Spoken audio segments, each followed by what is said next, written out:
Hello, I'm Jose, and I'm so glad that you were able to join me. Today I have a really cute story for you.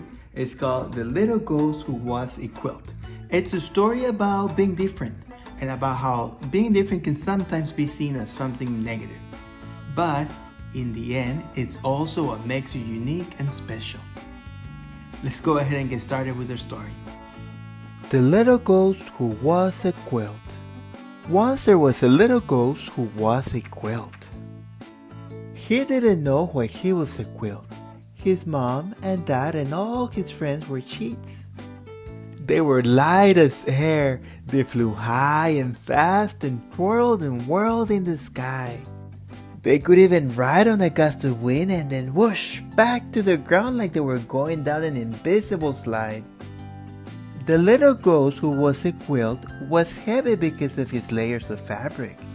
It was hard for him to lift off, and he was a slow flyer. He got hot and sweaty when he tried to go fast.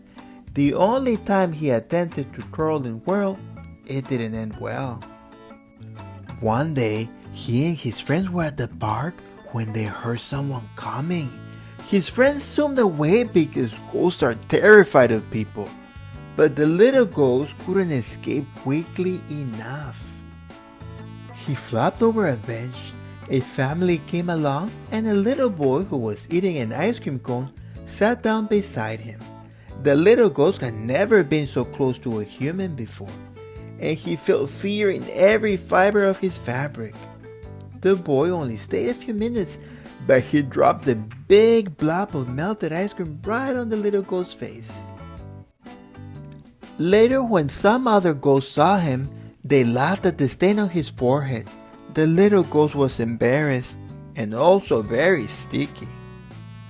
The little ghost didn't like being different. His mom told him he had an ancestor who was a checkered tablecloth, and his great-grandmother was an elegant lace curtain.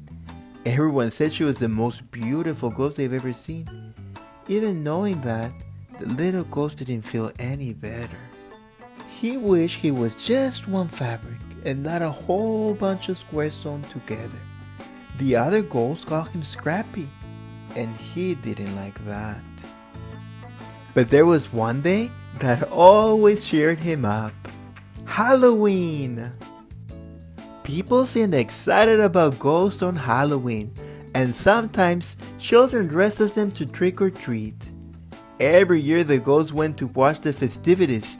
They stayed silent and still in the trees and pretended to be decorations, far away from any humans. Too heavy to hover, the little ghost who was a quilt usually draped himself over a clothesline. He never had a very good view. This year he had a better plan.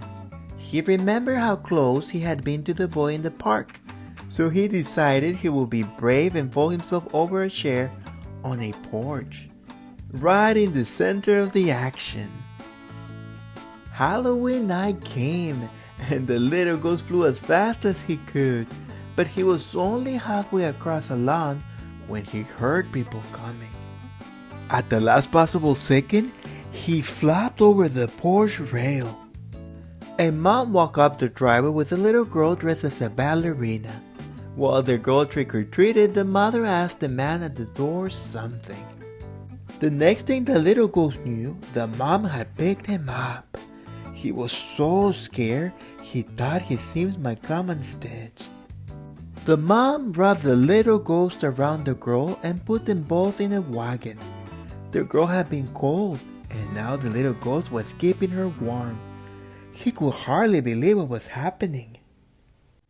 They headed down the street past his friends in their tree. "No, don't go," one whispered. "What are you doing?" The little ghost decided to fly away as soon as the girl got out of the wagon to trick or treat again.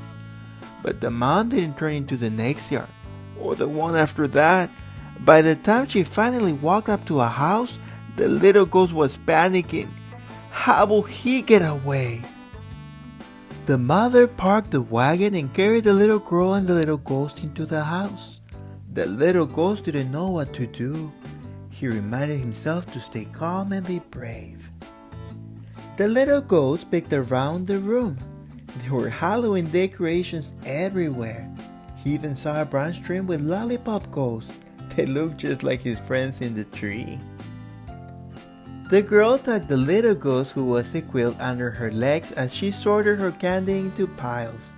He felt surprisingly cozy. Maybe things will turn out okay after all. The girl ate a chocolate bar, and when she wiped her sticky fingers on the little ghost, he didn't even mind. After the little girl was asleep upstairs, her mom gently folded the little ghost who was a quilt. She smiled and admired his fabrics, and traced her fingers along a line of his stitching. It tickled. She set the little ghost on the couch and went upstairs too. When she was gone, he flew into the fireplace and out the chimney. His smile was 3 squares wide. The little ghost's friends cheered and rushed over to him. They were amazed by his courage and wanted to hear every detail of his adventure. They flew slowly along with him all the way home. The little ghost was so happy. He felt like he was floating without even trying. Everything that had happened was because he was a little bit different. Everything had happened because he was a quilt. The end.